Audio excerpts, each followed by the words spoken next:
Assalamualaikum warahmatullahi wabarakatuh. Selamat datang di acara webinar hari ini yang bekerja sama dengan Perdoski dan MSD berjudul From A to Z, Human Papillomavirus Related Disease and Its Prevention Strategy. Selamat pagi dan salam sejahtera bagi kita semua. Kepada yang terhormat Ketua Umum Perdoski Pusat sekaligus Ketua Departemen KSM Ilmu Kesehatan Kulit dan Kelamin FK Universitas Erlangga, RSUD Dr. Sutomo Surabaya dan juga pemateri 3 hari ini, Dr. Muhammad Yulianto Listiawan SPKK Konsultan FINSDV FAADV, yang terhormat Ketua Cabang Perdoski Surabaya Dr. Ari Widiasti Badem MKes SPKK FINSDV FAADV, yang terhormat Ketua Panitia Dr. Winawati Eka Putri SPDV, yang terhormat Pemateri 1 Dr. Afif Nurul Hidayati SPKK Konsultan FINSDV FAADV, yang terhormat Pemateri 2 Dr. Brahmana Askandar SPOG Konsultan Onkologi, yang terhormat para dokter sekalian dan peserta webinar yang berbahagia. Pertama-tama mari kita panjatkan puji syukur kehadirat Tuhan Yang Maha Esa, karena berkat rahmat-Nya lah kita semua diberi kesempatan dan kesehatan untuk dapat mengikuti acara webinar pagi ini. Perkenalkan, saya Dr. Ditya Indrawati yang akan bertindak sebagai pembawa acara pada hari ini. Sebelum kita mulai, izinkan saya membacakan susunan acara sebagai berikut. Pembukaan, sambutan, sesi foto bersama, sisi ilmiah, sesi tanya jawab, penayangan video dari MSD, dan penutup. Berikutnya adalah sambutan oleh Ketua Panitia Dr. Winawati Eka Putri SPDV. Kepada Dr. Winawati SPDV kami persilahkan. Terima kasih Dr. Ditya. Bismillahirrahmanirrahim. Assalamualaikum warahmatullahi wabarakatuh. Selamat pagi, salam sejahtera untuk kita semua. Om Swastiastu, Namo Buddhaya. Yang kami hormati Dr. M. Yulianto Listiawan SPKK Konsultan FINSDV FAADV selaku Ketua Pengurus Pusat Perdoski dan Ketua Departemen KSM Ilmu Kesehatan Kulit dan Kelamin FK UNER Rumah Sakit Dr. Sutomo Surabaya. Yang kami hormati Dr. Ari Widiasti Badem MKes SPKK FINSDV FAADV selaku Ketua Perdoski Cabang Surabaya. Yang kami hormati para pembicara, Dr. Afif Nurul Hidayati, SPKK Konsultan FINSDV FAADV, dan Dr. Brahmana Askandar SPOG KONG. Yang kami hormati Dr. Melisa Wiono dan rekan-rekan dari MSD, serta para profesor dan dokter sekalian. Puji syukur senantiasa kita panjatkan kehadirat Allah SWT, karena kita semua dapat berkumpul pada hari ini dalam keadaan sehat walafiat untuk mengikuti acara webinar From A to Z, Human Papillomavirus Related Disease and Its Prevention Strategy. Infeksi HPV merupakan kasus infeksi menular seksual yang paling umum terjadi di dunia. Pada infeksi ini, sebagian besar berkembang menjadi anogenital wart. Virus ini juga berperan terhadap terjadinya kanker serviks yang merupakan kanker kedua terbanyak setelah kanker payudara. Namun demikian, angka kematian akibat kanker serviks ini cukup tinggi, sehingga penyebaran virus ini harus dicegah, salah satunya dengan pemberian vaksin HPV. Para hadirin, dengan diselenggarakannya webinar ini, diharapkan kita sebagai klinisi dapat meningkatkan wawasan tentang infeksi HPV agar dapat melakukan terapi dan prevensi secara lebih komprehensif. Kami ucapkan terima kasih kepada para pembicara, seluruh panitia penyelenggara, para mitra farmasi, dan pihak lain yang telah bekerja sama dan berpartisipasi sehingga webinar ini dapat terlaksana dengan baik. Semoga kerjasama ini dapat tetap terjalin di kemudian hari. Dan semoga apa yang disampaikan dalam webinar ini dapat bermanfaat. Selamat mengikuti, kurang lebihnya kami mohon maaf. Wabillahi taufik wal hidayah. Wassalamualaikum warahmatullahi wabarakatuh. Selamat pagi. Terima kasih kepada Dr. Winawati Eka Putri SPDV. Selanjutnya adalah sambutan dan pembukaan acara webinar oleh Ketua Pengurus Cabang Perdoski Surabaya, Dr. Ari Widiasti Badem MKes SPKK FINSDV FAADV. Kepada Dr. Ari Widiasti SPKK kami persilakan. Selamat pagi. Assalamualaikum warahmatullahi wabarakatuh. Salam sejahtera, Om Swastiastu, Om Namo Buddhaya, salam kebajikan untuk semua. Yang terhormat para profesor, guru-guru kami, Ketua IDI Surabaya, Dr. Brahmana, spesialis obstetrik ginekologi konsultan, Ketua PP Perdoski, yang juga sekalian sebagai Kepala Departemen DV FK UNER, Rumah Sakit Dr. Sutomo, Dr. M. Yulianto Listiawan, spesialis dermatovenerologi konsultan, senior sejawat lainnya, dan tentunya seluruh peserta acara webinar pagi hari ini. Puji syukur kami panjatkan karena panitia webinar yang diketuai oleh Dr. Winawati, spesialis dermatovenerologi, dapat melaksanakan acara hari ini dengan judul A to Z Human Papilloma Virus Related Disease and its Prevention Strategy, dan telah bekerja sama dengan berbagai pihak. Kasus HPV memang masih sering kita jumpai pada praktek kita sehari-hari, baik kita sebagai dokter umum maupun dokter spesialis. Dan untuk itu, mari kita ikuti presentasi yang akan disampaikan oleh 3 narasumber kami yang luar biasa, Dr. Afif Hidayati, spesialis kulit kelamin konsultan, Dr. Brahmana Askandar, spesialis obstetrik ginekologi konsultan, dan tentunya tidak ketinggalan suatu topik etik yang kita kira masih sangat penting nanti akan disampaikan oleh Dr. M. Yulianto Listiawan, spesialis dermatovenerologi konsultan. Terima kasih kepada ketiga pembicara kita yang berkenan sharing ilmu dan pengalamannya. Pada kesempatan ini kami ingin menyampaikan juga terima kasih kepada seluruh panitia, tim yang ada behind the scene, dan juga mitra kerja kami, MSD, yang turut menyukseskan acara kita. Mudah-mudahan bermanfaat dan dapat memberikan wawasan baru untuk kita semua. Satu hal lagi, jadi saya ingin menyampaikan juga nih, terima kasih kepada para anggota dan pengurus PC Surabaya yang telah berkenan registrasi untuk KONAS, yang nanti akan kita adakan pada tanggal 18-19 Desember 2021. Jadi yang sudah registrasi ini adalah perwujudan bahwa kita ini perwujudan kasih sayang ya kepada organisasi profesi. Jadi yang belum registrasi, please registrasi, dan kalau mengalami kesulitan dapat menghubungi tim sekretariat Perdoski cabang Surabaya. Sekian sambutan saya. Atas nama panitia juga ingin menyampaikan permohonan maaf bila ada yang kurang berkenan. Dan saya akhiri sambutan ini dengan wassalamualaikum warahmatullahi wabarakatuh. Om Santi Santi Om.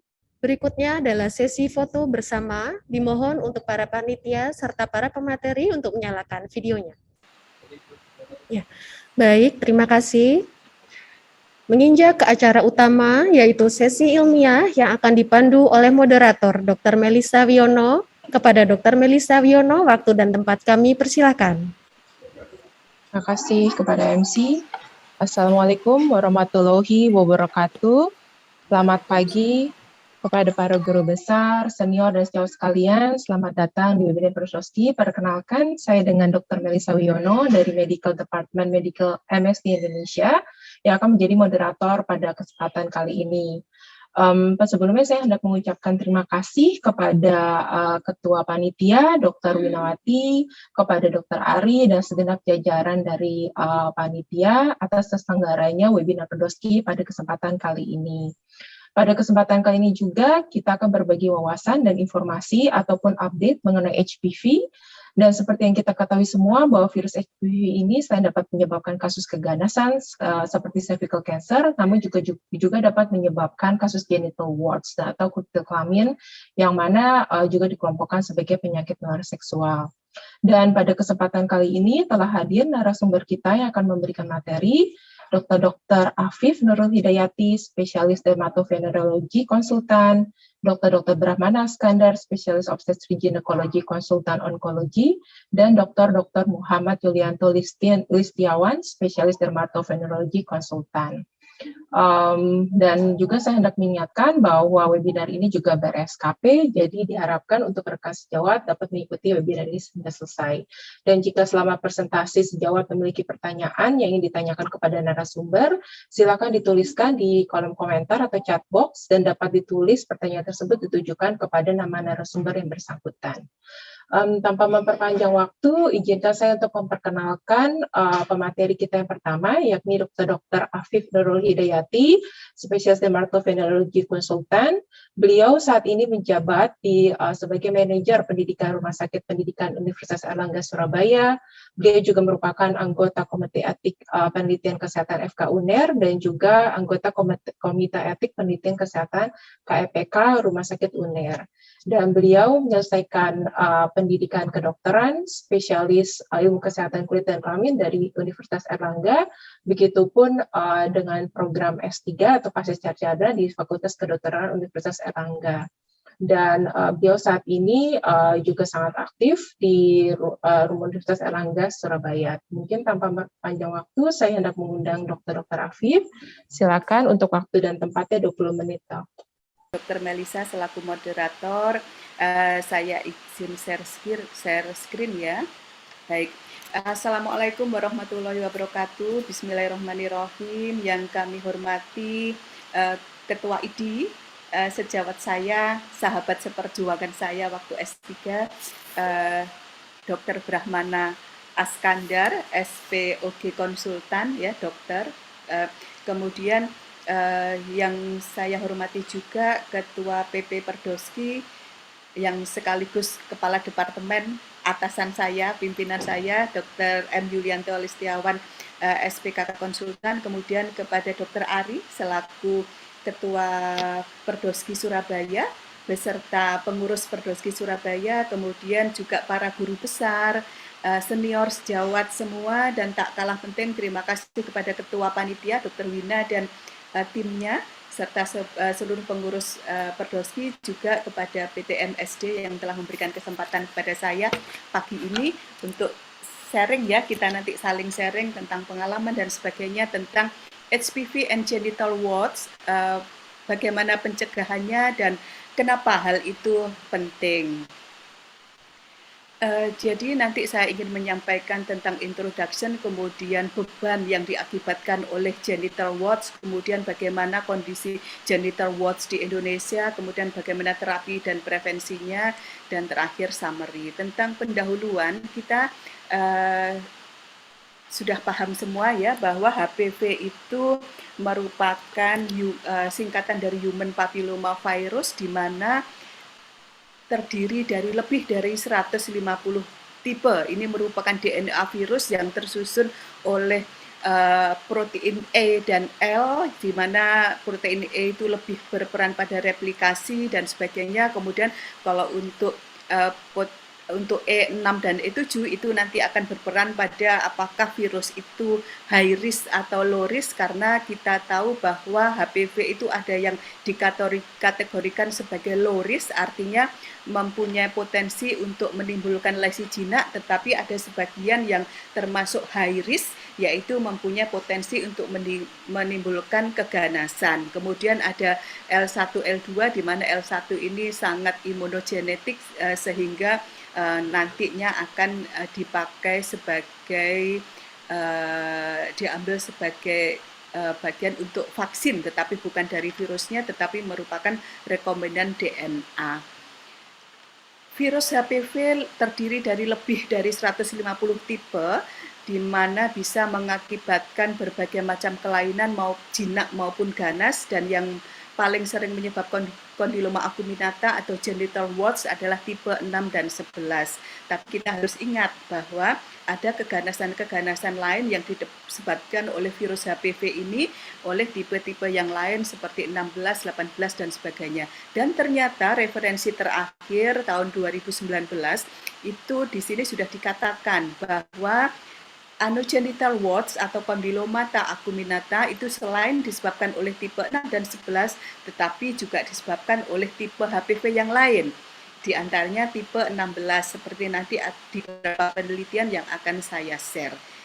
Patogenesis bagaimana HPV itu bisa menimbulkan, khususnya HPV 6 dan 11, bisa menimbulkan lesi jinak, sehingga menyebabkan kondiloma acuminata adalah seperti ini. Akibat interaksi atau aktivitas seksual akan terjadi mikrolesi sehingga virus dari pasangannya akan menularkan ke pasangan seksualnya melalui mikrolesi. Kemudian virus masuk ke dalam epitel dan menginfeksi sel basal, kemudian sel basal yang terinfeksi itu akan memproduksi banyak ribuan bahkan miliaran virus baru yang akan menginfeksi sel-sel sekitarnya.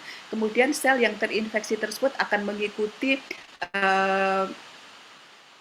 diferensiasi dari epidermis menuju ke atas, tetapi sayangnya sel yang terinfeksi virus itu proliferasinya berlebih sedangkan apoptosisnya menurun, sehingga hal itu yang menyebabkan munculnya tumor jinak.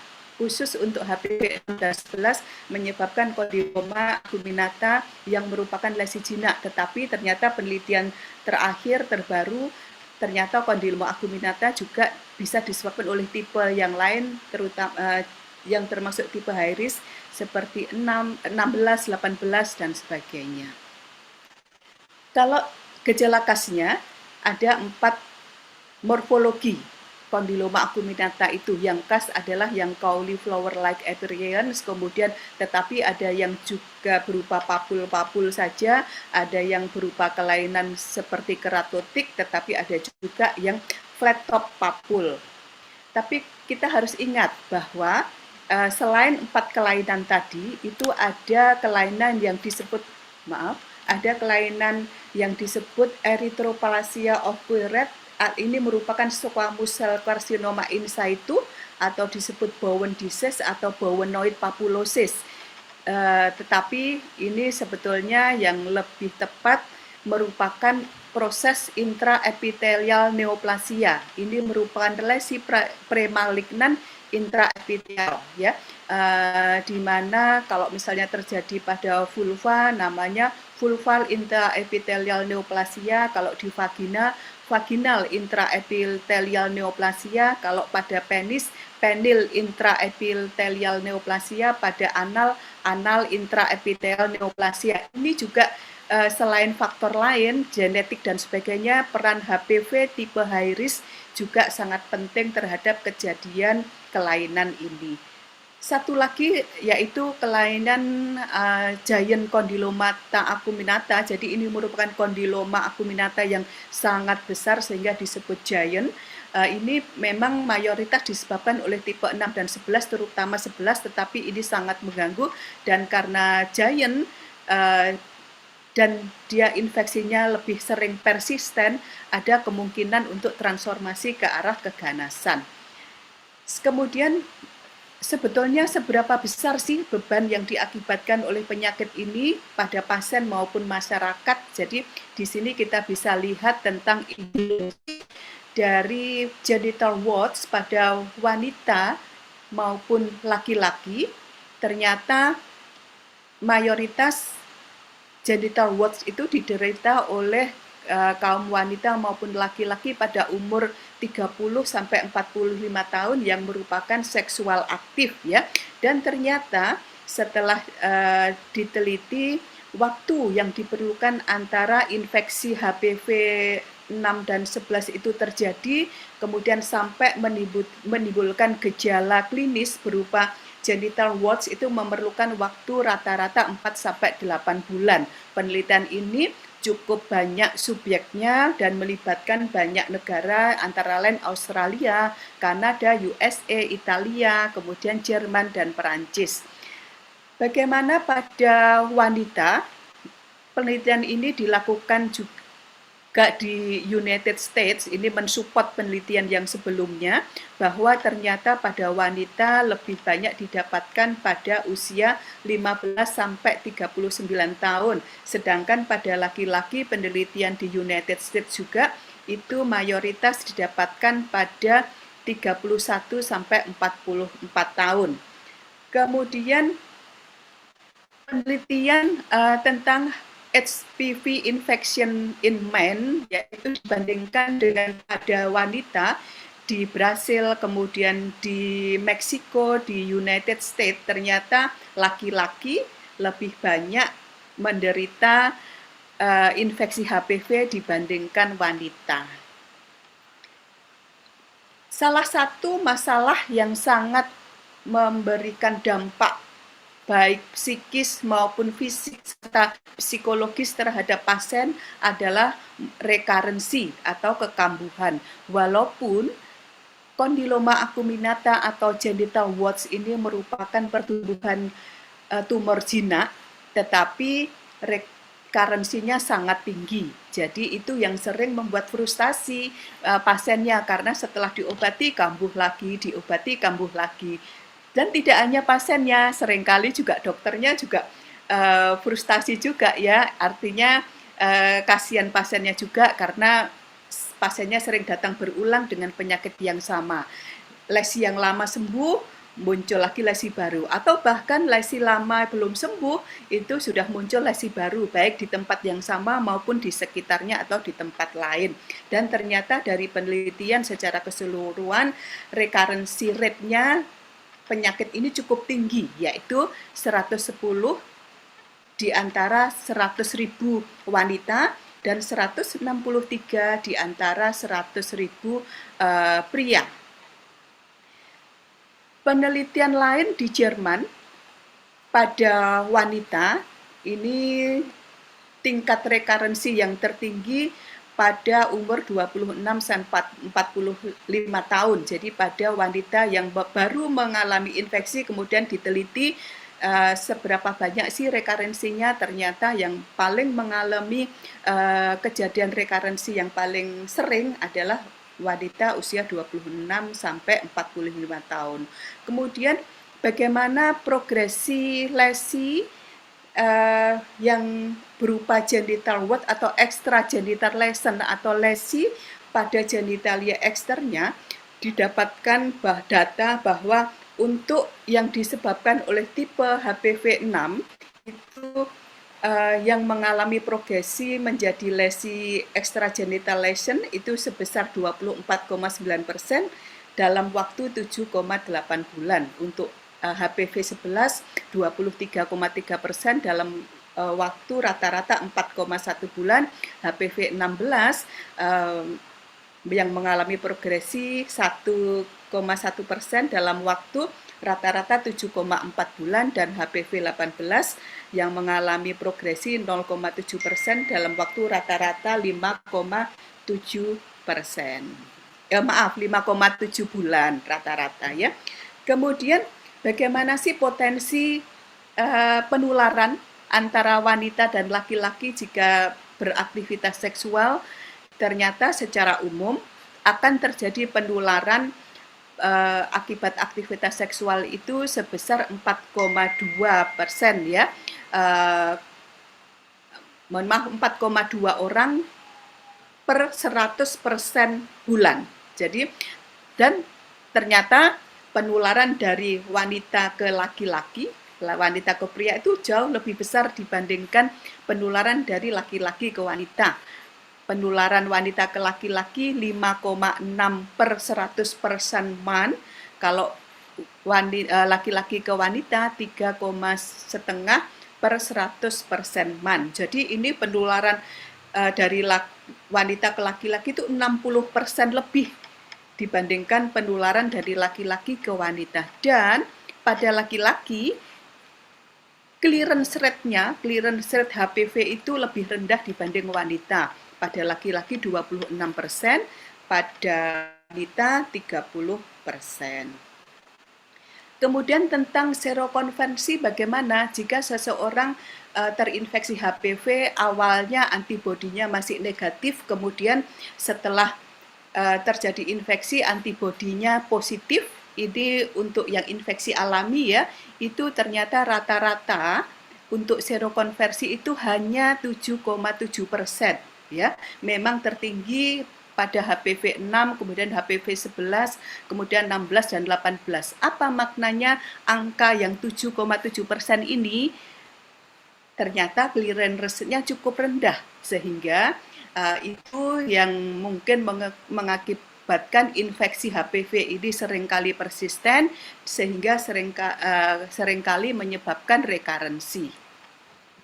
Kemudian bagaimana kondisi genital warts di Indonesia? Jadi kita kalau genital warts itu biasanya masyarakat awam menyebut kutil kelamin ya, kalau masalah medisnya, kata medisnya kondilomata acuminata, bahasa Inggrisnya genital wart. Jadi ini ternyata dapat menyebabkan tekanan psikososial, termasuk psikoseksual, dan masalah kesehatan pada pasiennya.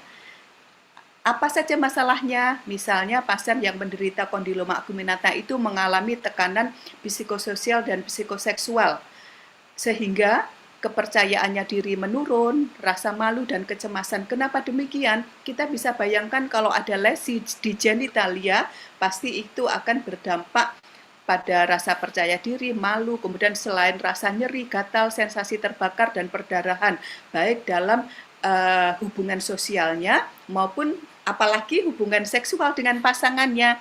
Pasti kita bisa bayangkan ya bagaimana terganggunya kalau ada lesi yang tidak normal di genitalia. Dan ternyata rekarensi yang terjadi akibat kondilomata acuminata ini cukup besar. Bahkan setelah diobati pun rekarensinya masih cukup tinggi, yaitu sekitar 26 sampai 76%. Dan meskipun HPV ini yang menyebabkan genital wart adalah mayoritas tipe 6 dan 11, yaitu sebesar 90%, tapi ternyata orang-orang dengan infeksi HPV ini telah terbukti memiliki peningkatan resiko cervical intraneoplasia dan kanker ya, dan karena ternyata beberapa tertumpangi oleh HPV tipe high risk, misalnya tipe 16 dan 18.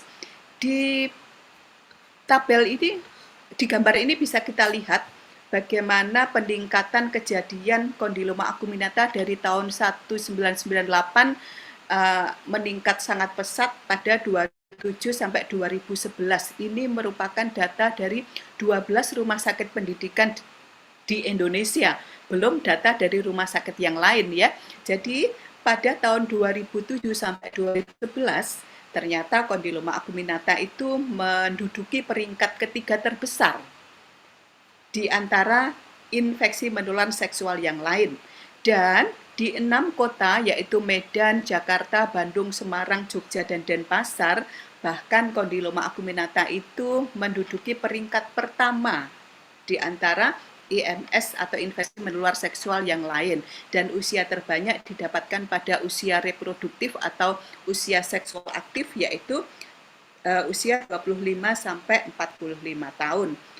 Ini penelitian yang baru saja saya lakukan bersama tim, yaitu tentang kondiloma acuminata pada tahun 2018 sampai 2019 di RSUD Dr. Sutomo.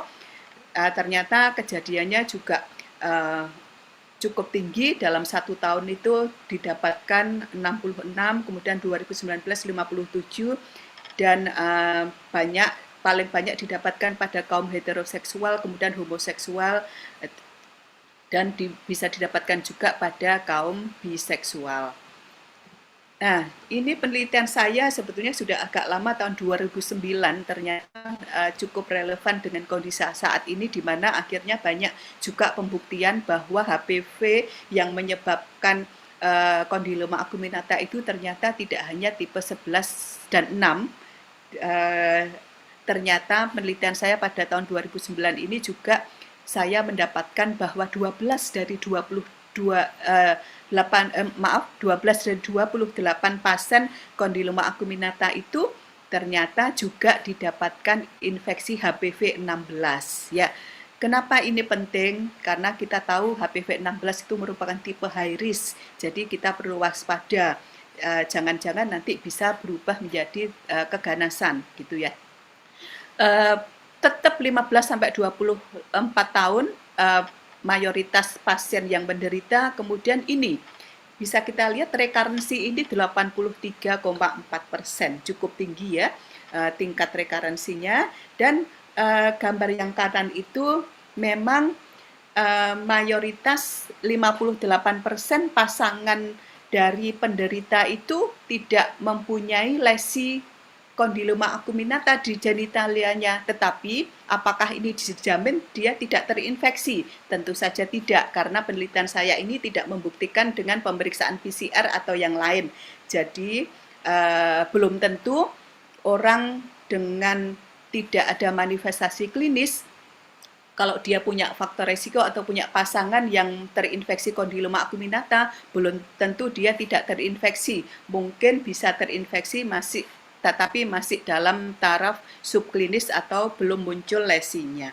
Penelitian Dr. Dwi dan tim juga itu juga ternyata pada laki-laki yang menderita kondiloma acuminata memang mayoritas didapatkan tipe 11, tetapi ternyata didapatkan juga tipe 18, 51, 52, 54, 82. Kita tahu bahwa beberapa tipe ini merupakan tipe high risk. Nah, ternyata tadi walaupun mayoritas didapatkan pada usia reproduktif atau seksual aktif, ada 2 kasus di RSUD Dr. Sutomo.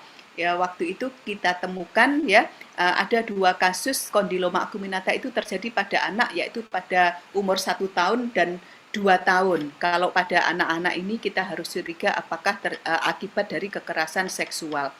Satu lagi ya, ini manifestasi kondiloma acuminata yang sangat mengganggu. Ini pasien betulan yang terjadi di UPP RSUD Dr. Sutomo, kebetulan memang pasien HIV. Ini kondiloma acuminata sudah sangat besar yang terjadi dalam waktu beberapa bulan, setelah diobati kambuh lagi makin besar, diobati kambuh lagi makin besar ya.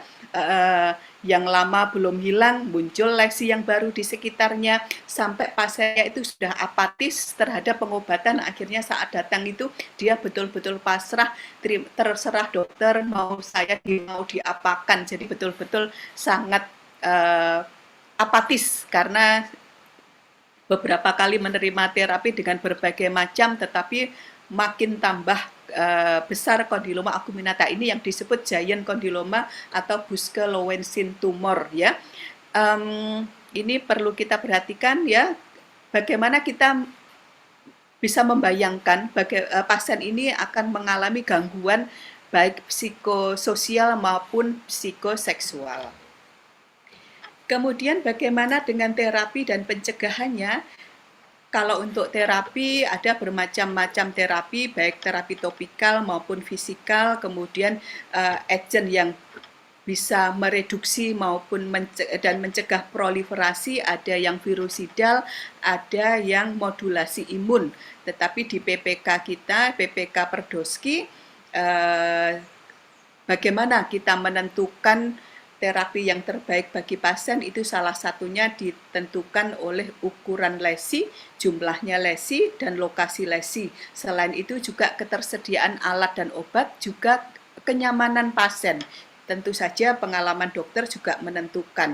Ada terapi yang bisa dilakukan oleh pasien sendiri, yaitu home terapi.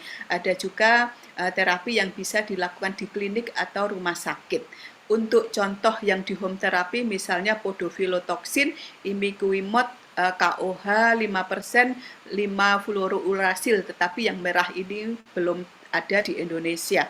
Untuk terapi di klinik atau hospital bisa memakai tinctur podofilin, kemudian larutan TCA, elektrosurgery, krioterapi, kemudian pembedahan, dan laser. Izin Dr. Afif, waktunya 5 menit ya dok. Baik, ya terima kasih, kurang sedikit. Jadi bagaimana pencegahannya?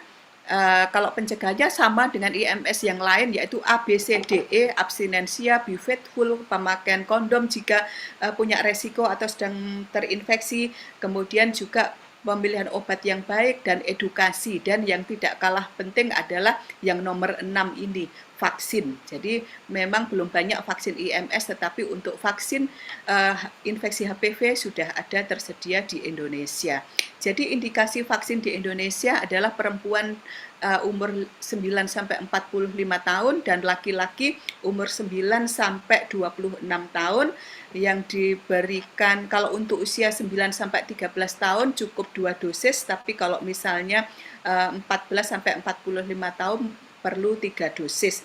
Bagaimana efektivitas dari vaksin kuadrivalen tersebut? Jadi vaksin kuadrivalen itu mengandung 4 virus, yaitu 4L1 dari virus, ya, virus like protein, yaitu HPV 6, HPV 11, HPV 16, dan HPV 18. Ternyata efektivitasnya sangat baik, yaitu 99% menurunkan kejadian genital wart, ya. Selain juga menurunkan intraepithelial neoplasia di genitalia. Kemudian di sini juga kita bisa lihat bahwa vaksinasi kuadrivalen itu juga 90% menurunkan persistensi infeksi. Jadi infeksi yang persisten itu menurun sebanyak 90%, termasuk juga keganasan, yaitu cervical intraneoplasia, tapi ini tidak saya bahas lebih lanjut, nanti bagiannya Dokter Brahmana.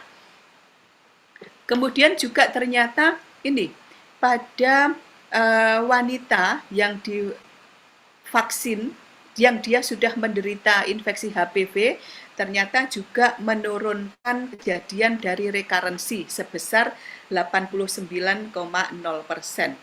Kemudian bagaimana dengan wanita yang sudah menderita infeksi HPV atau genital warts kemudian sudah diterapi?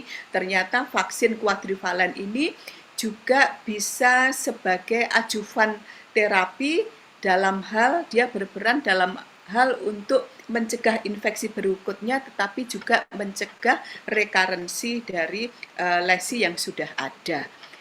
Nah, ini efikasi vaksin kuadrivalen pada external genital lesion dan yaitu berupa genital wart dan PIN ternyata cukup bagus, di mana efikasi vaksinnya pada external genital lesion secara umum yaitu 90%, untuk genital wart 89%, dan untuk PIN, penile intraepithelial neoplasma, itu 100%, ya.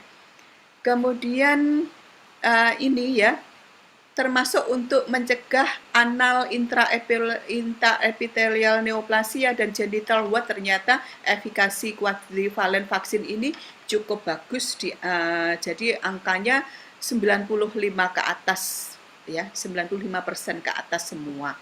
Kemudian seberapa besar sih efektivitas vaksin itu?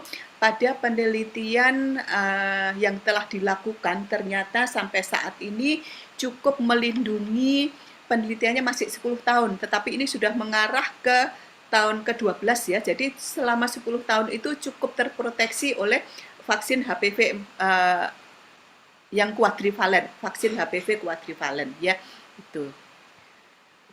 Nah, kemudian rekarensi, ternyata vaksin HPV juga menurunkan rekarensi dari infeksi HPV ini, selain menurunkan insidensi, tetapi juga menurunkan rekarensi.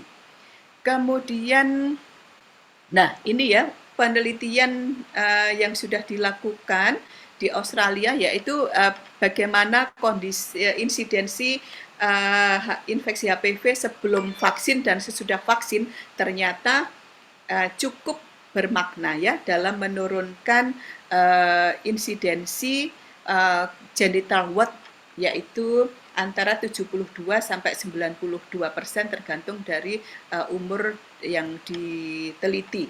Sekarang terakhir, Yaitu kesimpulan dari yang sudah saya sampaikan bahwa genital wart itu mempunyai beban akibat penyakit itu yang sangat luar biasa baik secara global di dunia maupun di Indonesia, karena pasien yang menderita itu mempunyai efek yaitu baik psikososial, psikoseksual, maupun tentang rekarensinya, ya rekarensinya cukup tinggi. Dan pada wanita muda dan menengah, ya ternyata vaksin kuadrivalen itu menunjukkan efikasi yang sangat bagus untuk mencegah lesi genital eksternal. Ya, demikian juga pada laki-laki, hal ini vaksin ini juga efektivitasnya sangat bagus untuk mencegah lesi genital eksterna yaitu kondiloma acuminata maupun lesi prekanker maupun kanker yang terjadi pada anal. Dan sudah diteliti bahwa efektivitas vaksin kuadrivalen ini, efek proteksinya sudah mencapai 10 tahun setelah vaksin, bahkan sekarang mungkin sudah penelitian sudah mengarah ke 12 tahun. Tetapi tetap memerlukan RCT yang lebih banyak untuk menunjukkan efektivitas vaksin kuadrivalen ini untuk mencegah rekarensi dari genital wart. Meskipun vaksin ini tidak mempunyai efek terapeutik, jadi artinya dia tidak bisa dipakai untuk sebagai terapi infeksi genital wart yang sudah ada, tetapi bisa dipakai sebagai ajuvan di samping terapi yang lain itu untuk mencegah rekarensi dari lesi genitalia yang sudah ada. Saya rasa cukup sekian presentasi dari saya, mudah-mudahan bermanfaat. Saya kembalikan kepada Dr. Melisa sebagai moderator. Terima kasih.